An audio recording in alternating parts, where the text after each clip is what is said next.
Artistii kabajamaa fi jaalataa Andu'aalem Gosaa mana hidhaatii bahee jira. Baga gammaddan baga gamman. Baga Waaqayyo nagaadhaan si baase obboleessa kee. Maaliif dhugaadhaan hin baati.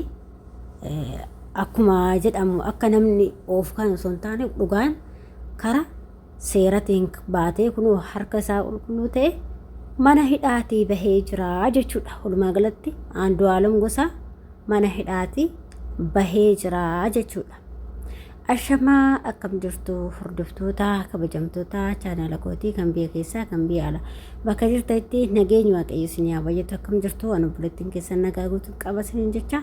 Egaa warroon immoo chaanaala kiyyaaf immoo haarawaa taata sabskraabii gochuudhaan maamila keenya taa'e. Akkasuma warroota aartis galatooma alfaadha. Egaa kaa oduu baay'ee nama gammachiisu tokkodha. Oduu nama gammachiisus immoo aartist Andu'aalem Gosaa kabajamaa namaa jaalatamaa namaa akkasuma immoo weellisaadha artistiidha. Dhugaa yeroo darbe kaa waan irra ture beektanii jirtanii akkaataa inni mana hidhaa galee waan hundumaa hin beektu waan ta'eef hundi keessanuu Oromoo baga gammaddanii. Maaliif jabaa fi abbaa jabeeffataa jedha Oromoon. Ishiillee obboleetti keenyas kan boqotte Waaqayyoon dhugaa ishee baasu. Akka miidiyaa irratti deemaa jirutti Andu'aalem Gosaa gallakkifamee jira jedhamee haasa'amaa miidiyaa irra ari'aa jiranii. Walumaa galatti baga gammadde siin jenna. Aartistii keenya dhugaatu nama baasa malee dharri nama hin baastu. Ilmi namaa gaafa shakkamu abbumti fe'eeyyuu hidhamuu hin hidhama shakkame. Shakkamaadha hidhamee shakkamaa isaa saffixatee bahee jechuudha. Wanti biraa hin jiru. Wanta inni godhee miti waan ta'eef bahee jira. Hundumaafuu baga Waaqayyoon nagaa si baasee aartistii keenya kabajamaa fi jaalatamaa jenna. Akkasuma immoo obboleetti keenya Qananiis kan boqotte Waaqayyoon lubbuu ishee boqonnaa kennuu fi maatii isheetii fi firoota isheetiif jajjabina haa kennu. Dhugaa dubbachuu fi dhugaa baqa dhugaan nama hin baasti beektaare osoo waan dhugaa irratti ta'eeti namoonni akka namarratti duulanitti hin hafani. Namoota baay'eetu dhugaa dubbachuu fi irratti duulaa tureedha Andu'aalem kana irratti. Osuma hin beekne ilmi namaa kun murteessuu fi gaggaba beektanii murteessuudhaaf halkaniif guyyaa xaara jechuudha. Dhugaa dubbachuudhaaf jechuudha. Maaliif Waaqayyo yaa murteessu malee ilmi namaa murteessuu hin danda'u. Akkasuma immoo mucayyoo tanaa inni ajjeesuu baate kun murteeni wannaanis bahee jira. Haqni isaa bahee jira. Inni kunoo gallakkifamee jira. Osoo kan inni ajjeesu ta'eeti gadi hin lakkifamu. Maaliif mucayyoo kan iyyuu kan inni ajjeesu ta'e marmaraa irrattuu bahuu danda'a. Bakka itti qabamuu danda'a jechuudha. Kanaaf immoo obboleettii keenya Waaqayyo jennaa ishee qananiisu kan ajjeesisaa miti ofumaa fi akka jedhanitti garuu inni namaan nyaa'uun bahee jira jedhamee fuula feesbuukiirra ari'amaa jira. Akkasuma miidiyoota garaagaraatti irratti ari'amaa jira. Dhugaa dubbachuuf immoo dhugaa hedduu isaa gammade. Maaliif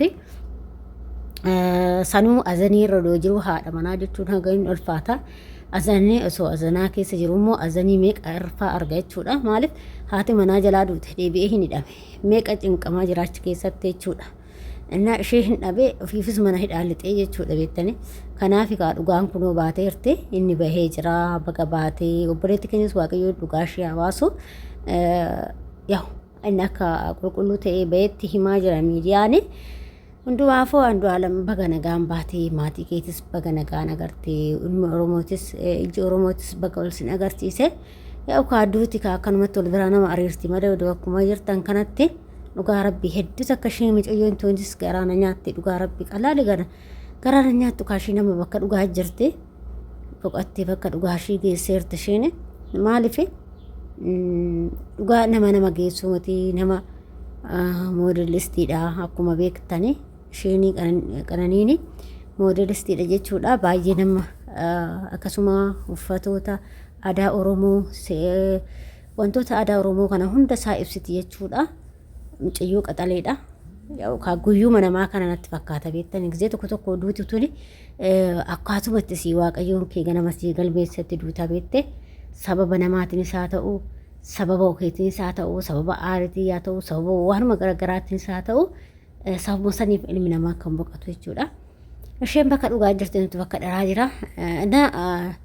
kana fakkaata jechuudha. Bahee jira walumaa galatti artist Andu'aalam Gosaa bahee jira mana hidhaati jechuudha. Bakka gammadan Oromoo koo dhugaa rabbi maaliif jabaa ofii abbaa jabeeffataa jetti Oromooni.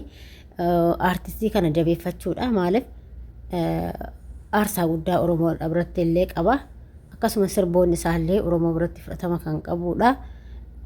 Dhugaatu isa baase malee osoo dhala ta'ee hin bahu tureeyyuu garuu dhugaan baasee jira waan ta'eef akkanumatti kaammoo erga dhugaan bahe immoo mucaa kana bahuu qabaa jabeessuu qabdanii irraa fiiguun qabdanii akkuma namoonni tokko miidiyaadhaan ta'an osoo hin taane mucaa kana jabeessuu qaban bira ejjitanii jabeessuu qabu. Keessattuu immoo nama gaddarra jira gaddarraa kan jiru kana immoo cinaa ejjitanii jajjabeessuu qabu. Waan fardaa waaqati waan hundumaafuu jechuudha. Kanaaf obboleewwan koo hundumti keessaniyyuu gahee keessan bahadhaa qeerroo keenya kana jajjabeessaayii isiniin jechuu barbaada maaliif bakka ta'ee jira wanti ta'ee wanni inni godhee miti dhugaatu isa baase jechuudha malee osoo dhugaa ta'uu baate innuyyuu bahuu danda'u. Kanaaf qeerroon artistii keessan jabeeffachuu qabdanii qeerroon Oromoo jabeeffachuu qabdanii jabaa ofii abbaatu jabeeffataa wal jedhaa qabadhaa siniin jedha maaliif namni guyyuma heeddusan guyyuma weellisan guyyuma qabsaan qofa nama faarsuu osoo hin taane yeroo bakka rakkoo guyyaa rakkoo kanallee mucaa kana cinaa ejjechuu qabanii jajjabeessuu qabanii tokkoffaa haadha manaa dhabee lammaffaa ofii isaatii illee hidhaa seenee jechuudha shakkamee jechuudha waan baay'eetu sarra ga'e jechuudha. Kanaaf walumaa galatti Andu'aalam Gosaa jajjabeessuu qabdanii jedha wanni nani dhaabu jajjabeessuu qabdan maaliif aguma feesta ka baqa artistiidha yeroo sirbu inni yeroo inni qabsoo sirbu waa adda addaa sirbu qofa hojii utaaloo osoo hin taane garaa nama nyaata dhugaa waaqayyoo akkasitti itti mara walitti hidhata. Yaadu atan addumaan nama heettee dhugaa rabbii ishee addaan baasee kamar godha. Neena harree amma suuraa kana faayuu arge kamta wayya suuraan gama san isin jira laalta wajjin ka'anidha. Amma kana fa'a gaafa argu akkam akka inni ta'uun beeku kun asittuu ilaala akka inni jiru mee ilaalaa jiru dhugaa rabbii jechuudha. Batee kan ishee san isaatan dubbatanii maal godhure hay jireenya addunyaa tanaa dhugaa rabbii addunyumti suni yeroo tokko akka ishee nama jibbisiistu dhugaa gizee kana si jibbisiistu isuma wal bira jirtu hojuma har'a wajjin jirtu boroo bira dhabne jechuudha. Addunyaa gantuudhaaf fi addunyaa wannoo kanarratti wal nyaataa oola miidiyaa kanarratti binamaa jechuudha. Addunyaa sekendiif daqiiqadha wal biraa deemnu tanaaf jechuudha. Abshiroo obboleessa keenya qaalii waaqayyo jajjabina siifaa kennu walumaa galatti baga gammaddeessatillee akkasuma immoo jajjabina illee siifaa kennu siin jedha. Hordoftoota kiyya warroonni immoo chaanaala kiyya faaraatata sabskiraaybii gochuun maamila keenya ta'a warta artas galatoo malfaadhaa waaqayyo isin haa eebbisu. Isiniin jechuu jaalladha. Akkasii yaada fi qeeqoo qabaattan immoo komenteetti barreessuu hin dagatinaa hanga viidiyoo biraa wajjin baay'ee nagaan oola.